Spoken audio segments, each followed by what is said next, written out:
అనారోగ్యంతో ఆసుపత్రికి వెళ్ళినప్పుడు చాలా సందర్భాల్లో డాక్టర్లు మనకు సిబిపి అంటే కంప్లీట్ బ్లడ్ పిక్చర్ పరీక్ష చేయించుకొని రావాల్సిందిగా చెప్తూ ఉంటారు. సిబిపి చేయడం వల్ల మన ఒంట్లోని రక్తం తాలూకు పూర్తి వివరాలు తెలుస్తాయి. దీంతో డాక్టర్లు మన అనారోగ్యాన్ని తేలిగ్గా అంచనా వేయడానికి వీలవుతుంది. కంప్లీట్ బ్లడ్ పిక్చర్ పరీక్ష గురించిన పూర్తి వివరాల్ని ఇప్పుడు తెలుసుకుందాం. రక్తం మనకు ప్రాణాధారం. మన దేహంలోని అణువణువుకు జీవాధారం. మన ఒంట్లోని ప్రతి కణానికి పోషకాలతో పాటు ప్రాణవాయువును అందించేది, ఆపద సమయంలో ప్రాణాల్ని నిలబెట్టేది ఈ సంజీవినే. అంతేకాదు, మన ఒంటి గుట్టుమట్లను, అనారోగ్య సమస్యల్ని ప్రతిఫలించేది కూడా ఈ రక్తమే. అందుకే డాక్టర్లు మనలోని అనారోగ్యాన్ని అంచనా వేసేందుకు రక్త పరీక్షకు అత్యంత ప్రాధాన్యమిస్తారు.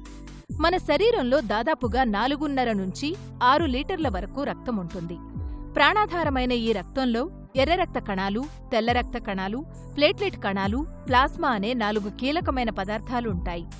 ఎర్ర రక్త కణాలు హీమోగ్లోబిన్ సాయంతో ప్రాణవాయువును దేహమంతటికీ అందేలా చేస్తాయి. తెల్ల రక్త కణాలు ఇన్ఫెక్షన్లతో యుద్ధం చేస్తాయి. ఇక ప్లేట్లెట్ కణాలు రక్తం గడ్డకట్టడానికి సాయపడతాయి. మనం తీసుకున్న ఆహారంలోని పోషకాల్ని ప్లాస్మా ద్రవపదార్థం శరీరమంతటికీ అందిస్తుంది. రక్త పరీక్ష సాయంతో ఈ 4 కీలకమైన పదార్థాల తీరుతెన్నులు తెలుసుకోవడం ద్వారా మొత్తంగా మన ఆరోగ్యంపై డాక్టర్లు ఒక అంచనాకి రాగలుగుతారు. సాధారణంగా 1 లీటర్ రక్తంలో ఎర్ర రక్త కణాలు పురుషుల్లో అయితే సుమారుగా 4 నుండి 3.2 నుంచి 5 నుండి 7.2 ట్రిలియన్ కణాలు, మహిళల్లో 3.90 నుంచి 5.03 ట్రిలియన్ కణాలు ఉంటాయి. హిమోగ్లోబిన్ శాతం మగవారిలో 13.5 నుంచి 17.5 గ్రామ్స్ పర్ డెసిలీటర్, మహిళల్లో 12.0 నుంచి 15.5 గ్రామ్స్ పర్ డెసిలీటర్ ఉండాలి. ప్లాస్మా ద్రవపదార్థం పురుషుల్లో 38 నుంచి 50% వరకు, మహిళల్లో 35 నుంచి 44.5% వరకు ఉంటుంది.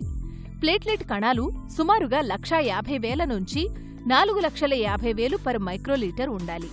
రక్త పరీక్షలో ఎర్ర రక్త కణాలు, హీమోగ్లోబిన్ తక్కువగా ఉంటే రక్తహీనత ఉన్నట్టు లెక్క.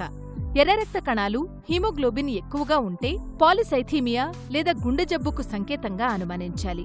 తెల్ల రక్త కణాలు తక్కువగా ఉంటే leukaemia and blood cancer, auto immune disorders ఉన్నట్లు, తెల్ల రక్త కణాలు ఎక్కువైతే వ్యాధి నిరోధకత బలహీనంగా ఉందని, ఒంట్లో ఏదో ఇన్ఫెక్షన్ ఉందని అర్థం చేసుకోవాలి. ప్లేట్లెట్ కణాలు ఉండాల్సిన దానికన్నా తక్కువగా ఉన్నా లేదా ఎక్కువగా ఉన్నా థ్రాంబోసైటోపీనియా, థ్రాంబోసైటోసిస్ వంటి జబ్బులేవో ఉన్నట్టు లెక్క. ఖచ్చితమైన నిర్ధారణ కోసం మరిన్ని పరీక్షలు చేయాల్సి ఉంటుంది. చూసారా, ఒక రక్త పరీక్ష సాయంతో మన ఆరోగ్యం గురించి ఎన్ని విషయాలను తెలుసుకోవచ్చో. ఇదండి రక్త పరీక్ష వెనక కథా కమామేషు.